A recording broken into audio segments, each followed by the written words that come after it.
When I made the decision to come out here, the English League wasn't really professional at that point. We only trained twice a week, 3 times a week max really. And my job wasn't solely coaching that team. I had multiple other jobs that I had to do just to earn enough money to live really. When I got the phone call to come out to America, it was always something I'd thought about doing, never really thought the opportunity would arise.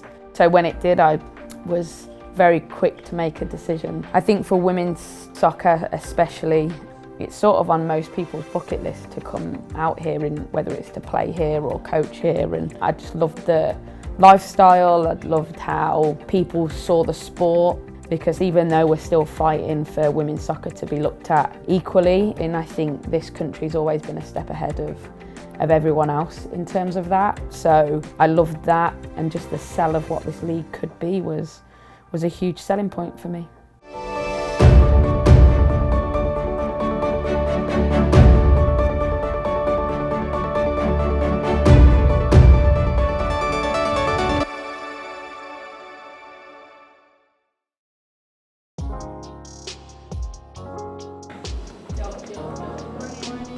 My whole growing up was just about football.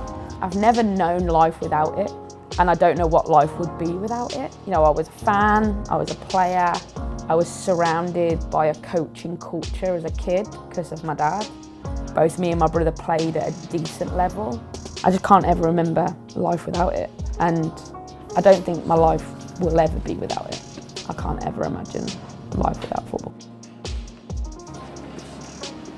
So I normally do that loop about 10 times in the morning. Right.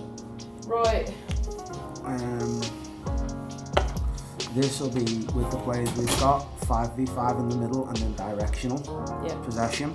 A normal training day, preparation day, normally get into work about 8:30 and just finalise the session. We'll have already planned it, but we just finalise all the details around it. Obviously injuries, who can do what, all that type of stuff. We often show video pre-training, so just finalise what that is. We have a pre-training meeting most days around 10 o'clock, something like that. So it just gives us time to get everything sorted and ready and sit as staff and talk about the day ahead. You are welcome. Hello. Right, so we just want to talk about a few things from the game, and so we've been patient in our build-up. They've got good shape, right? Here, this is one where, this is a really good example of the stuff we've spoken about. So just in terms of itinerary stuff and schedule over the next couple of days, so obviously train today, regen, split stuff. Tomorrow, travel, meeting, train, okay? Out at 10:45, 10 minutes. All right, plan of action, warm up with Andy, passing pattern together, then we'll start to split off, regen and team group that need to work. All right, let's do it, let's go. I get asked a lot about what I would do if I wasn't a coach, and I honestly don't know. It's crazy to think that, because growing up, the thought of being a professional football coach, living in America, was just something that was never ever going to happen. I was just super fortunate that people around me saw something in me that maybe I didn't see when I was 18, 19, that coaching was something that I could potentially be good at, or it fit who I was. And graduating college, I got a job straight out of college, coaching every day. Wasn't working in the professional game, I was working in high schools and middle schools, and that was different, but it was still working in the game. And even then I remember thinking that there's no way the 14-year-old Laura Harvey thought that I would even have that job then, let alone think that come into my 30s that I'd be working in professional soccer and earning a living just doing the sport that I love. Good work today, hands in. Utah 3! 1, 2, 3! Utah!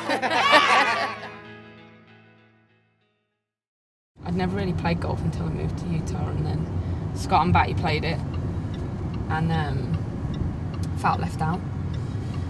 So then I started to play it and I really enjoyed it, and I enjoy smacking a ball because sometimes it can be very therapeutic.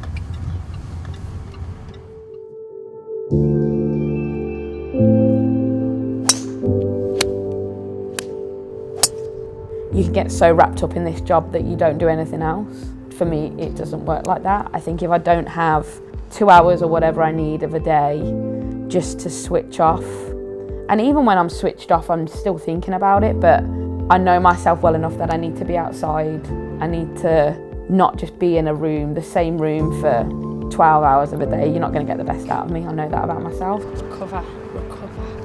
Stay in the game. I think learning that about myself and trying to make sure I can give my best within my job every day, I have to make sure I give the best to myself as well.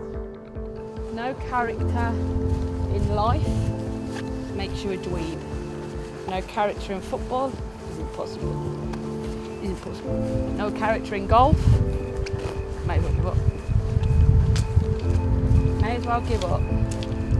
I'm just comfortable in who I am. I got into America and, you know, I think I thought that I had to be a certain way.